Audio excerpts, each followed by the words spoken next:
Bangkokda tikilməkdə olan Baş Auditor İdarəsi binasının zəlzələ zamanı uçması nəticəsində ölənlərin sayı 74-ə çatıb.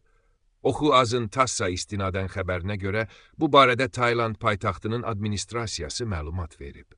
30 mərtəbəli binanın dağıntıları altında 20 nəfər itkin düşdüyü üçün xilasetmə xidmətləri axtarış işlərini davam etdirirlər. Təbii fəlakətlərin qarşısının alınması və nəticələrinin aradan qaldırılması departamentinin direktoru Surya Çay Ravivan bildirib ki, xilasedicilər dəmir-beton plitələrin giriş üçün məhdudiyyətlər yaratdığı hissədən 10 tikinti işçisinin cəsədini çıxarmaq üçün çalışırlar. Xatırladaq ki, martın 28-də Myanmada Sekchidongdan 2 bal gücündə zəlzələ baş verib. Respublikada zəlzələ qurbanlarının sayı 3-800 nəfərə çatıb.